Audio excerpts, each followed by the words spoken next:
السلام علیکم ناظرین، پروگرام دوسرا رخ میں خوش آمدید۔ میں ہوں آپ کا میزبان نادر گلرحمانی۔ ناظرین، سینیٹ سے 27ویں آئینی ترمیم منظور ہونے کے بعد آج قومی اسمبلی نے بھی جو 27ویں آئینی ترمیم ہے اس کی شکوار منظوری دے دی ہے، اور اس حوالے سے ہم نے آج بلاول بھٹو زرداری کا بھی قومی اسمبلی کے اندر خطاب دیکھا۔ آج نواز شریف صاحب جو ہیں وہ بھی ووٹ کرنے کے لیے آئے۔ خورشید شاہ صاحب کی طبیعت بہتر نہیں تھی، لیکن وہ ویل چیئر کی مدد سے ایوان کے اندر آئے اور 27ویں آئینی ترمیم میں انہوں نے بھی اپنا ووٹ دیا۔ اسی کے ساتھ ساتھ ہم نے دیکھا کہ آج قومی اسمبلی کے اندر اسپیکر قومی اسمبلی نے پاکستان تحریک انصاف کو ایک مرتبہ پھر مذاکرات کی دعوت دی ہے، اور انہوں نے کہا ہے کہ جب تک بیٹھیں گے نہیں، بات چیت نہیں ہوگی، تب تک آگے نہیں بڑھ سکتے۔ اور انہوں نے یہ بھی کہا کہ وہ بطور اسپیکر فیسیلیٹیٹ کرنے کے لیے تیار ہیں، اور پاکستان تحریک انصاف کو ایک مرتبہ پھر مذاکرات کی دعوت دی گئی ہے۔ اور اسی کے ساتھ ساتھ ہم اگر دیکھیں تو کچھ ترامیم کے حوالے سے پہلے بھی بات ہوئی۔ پاکستان تحریک انصاف نے سینیٹ سے اور قومی اسمبلی سے بائیکاٹ بھی کیا، احتجاج بھی کیا،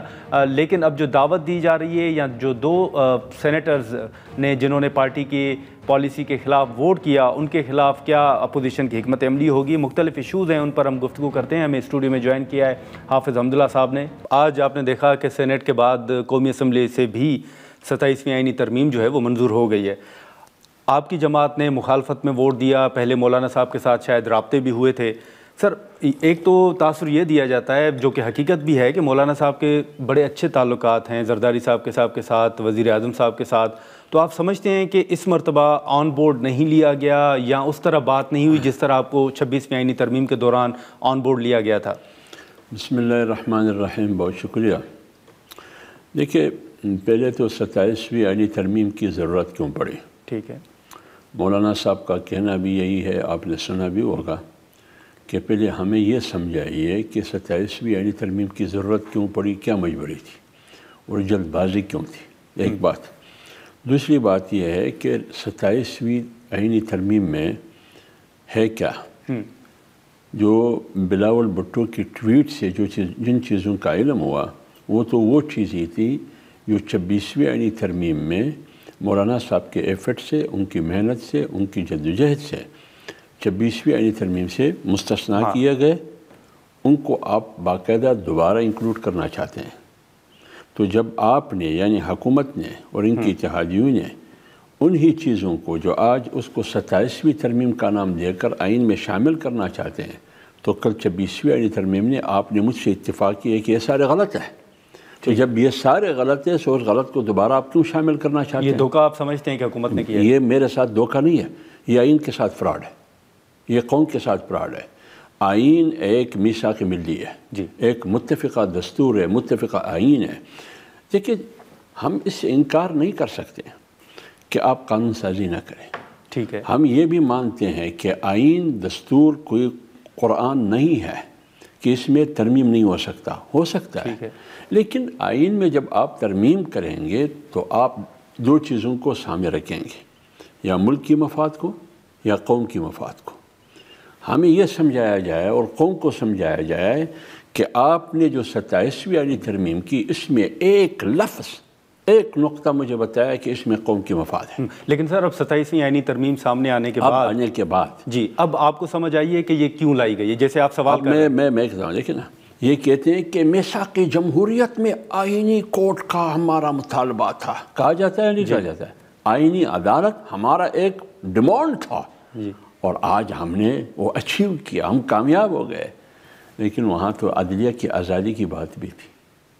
آپ بتائیں، اس آئینی کورٹ کی تشکیل سے جو آپ نے آئینی کور دی، آپ نے سپریم کورٹ یعنی اعلیٰ عدالت کو، سپریم کورٹ کو مضبوط کیا یا کمزور کیا؟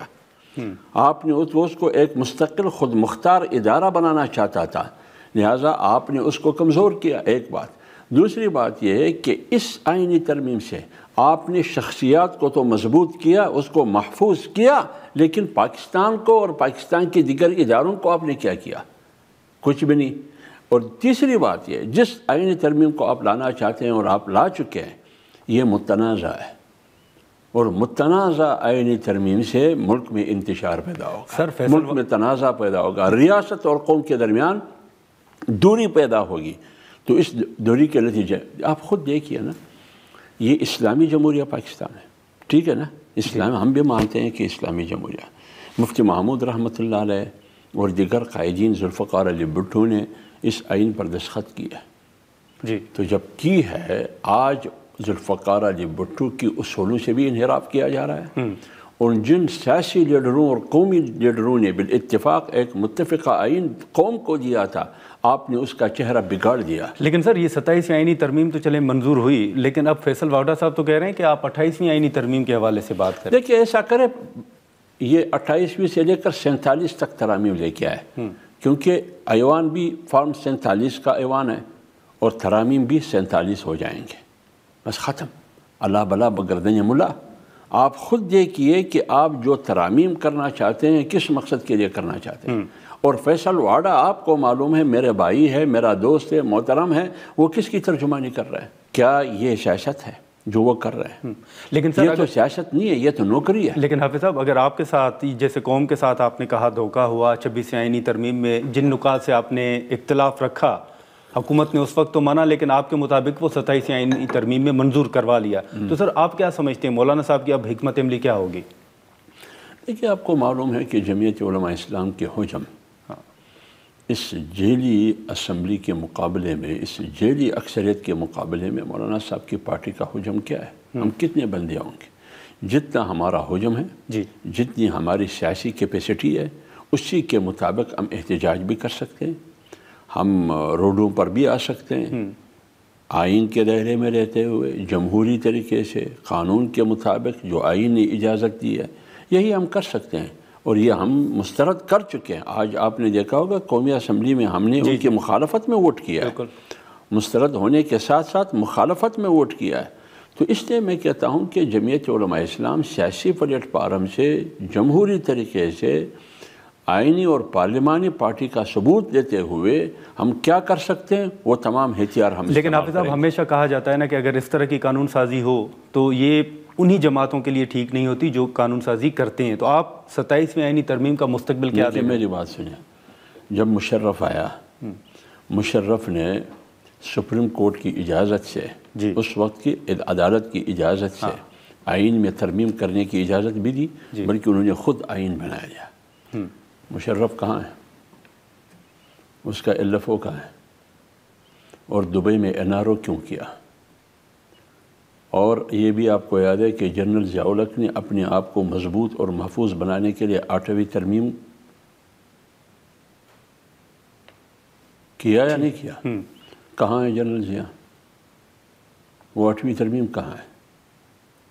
اس طریقے سے آپ محفوظ نہیں رہیں گے. ویسے تو فرعون نے بھی ہزاروں بچوں کو مارا اس مقصد کے لیے کہ موسیٰ پیدا نہ ہو لیکن موسیٰ علیہ السلام پیدا بھی ہوا اور ان کی گھر میں ان کی تربیت بھی ہوئی اور انہی موسیٰ علیہ السلام کے ہاتھوں فرعون کی شکست بھی ہوئی. واللہ غالب علی امرہ. جو منصوبہ اللہ کا ہے وہ بہترین منصوبہ ہے وہ بہترین منصوبہ ساز ہے. آپ کے منصوبے کے مقابلے میں جب یہ اسلامی جمہوریہ پاکستان نے مجھے اسلامی تاریخ میں بتایا قانون سے اور دستور سے بالا تر کون ہے جب رسول اللہ صلی اللہ علیہ وسلم خود دستور سے بالا تر نہیں ہے. خالد بن ولید سپہ سالار ہے وہ خود دستور سے بالا تر نہیں ہے.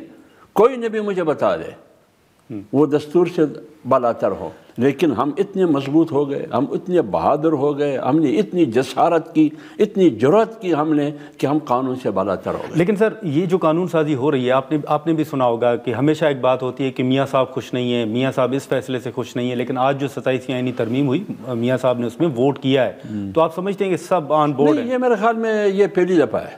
اچھا. اور پہلی دفعہ ہے جب پوری قوم کی قومی قیادت پاکستان کے خلاف اکٹھے ہو جائے.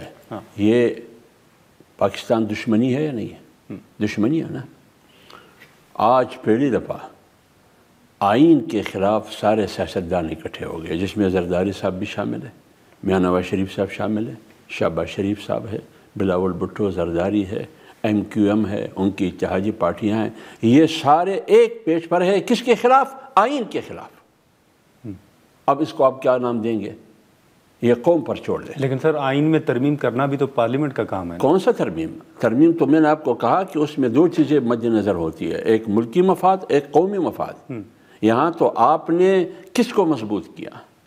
ریاست کو مضبوط کیا یا شخصیت کو مضبوط کیا؟ ترمیم جب آپ کرتے ہیں آپ ریاست کو مضبوط کریں گے، اور ریاست اس وقت مضبوط ہوتا ہے جب آپ ادارے مضبوط کریں گے۔ یہاں تو آپ نے اداروں کو مضبوط نہیں کیا، اداروں کو آپ نے کمزور کیا۔ لیکن حافظ صاحب، سیاسی جماعتوں کے اوپر بھی تنقید ہوتی ہے۔ سینیٹ میں آپ نے دیکھا کہ پہلے بھی سینیٹرز ٹوٹے، ہارس ٹریڈنگ کے حوالے سے چیزیں سامنے آئیں۔ ابھی جن 2 سینیٹرز نے ووٹ کیا اس میں ایک سینیٹر کا تعلق تو آپ کی جماعت سے ہے سر، آپ سمجھتے ہیں کہ سیاسی جماعتوں نے نہیں ہمارے پارٹی کا سینیٹر کون ہے؟ کیا نام ہے اس کا؟ احمد خان صاحب۔ اس کو تو میں نہیں جانتا ہوں، کب سے ہمارے پارٹی میں؟ سر آپ کی ٹکٹ پہ سینیٹر؟ لیکن یہاں تک مجھے معلوم ہے کہ ہمارے پارٹی نے ان کو ٹکٹ دیا ہے۔ جی یہ ٹھیک ہے، میں مانتا ہوں، لیکن اس سے پہلے میں ان کو جانتا ہی نہیں تھا۔ سر پہلے بھی وہ سینیٹر رہے ہیں؟ پہلے سینیٹر رہے، لیکن ہمارے پارٹی سے تو ان کا تعلق نہیں تھا نا۔ جی دیکھیں نا، وہ پارٹی، میری پارٹی کی ٹکٹ ان کو ملی، میری پارٹی کی ٹکٹ سے وہ سینیٹر بنا، لیکن آپ خود اندازہ لگائیے کہ وہ انہوں نے کیا کیا؟ کیا اس سے ان کی قد بڑھ گئی؟ اس کا فائدہ کیا ہوا؟ پارٹی کی ناک بھی کٹ گئی، پارٹی کی عزت بھی پاؤں تلے روندا گیا، یہ سب کچھ ہوا۔ یعنی جتنا وہ آتے ہوئے کس طریقے سے وہ آیا، کس کے حصار میں آیا، اور جاتے ہوئے آپ ویڈیو دیکھتے ہیں شرماتے شرماتے بھاگتے بھاگتے بھاگتے، چپنے کا جگہ ہی ان کو نہیں ملا۔ لیکن سر ٹکٹ تو پھر مولانا صاحب کی اجازت سے ملا ہوگا نا؟ میں عرض کر لوں، لیکن ٹھیک ہے، ٹکٹ ان کو ملا ہے، جس نے بھی دیا ہے پارٹی نے دیا ہے، پارٹی کی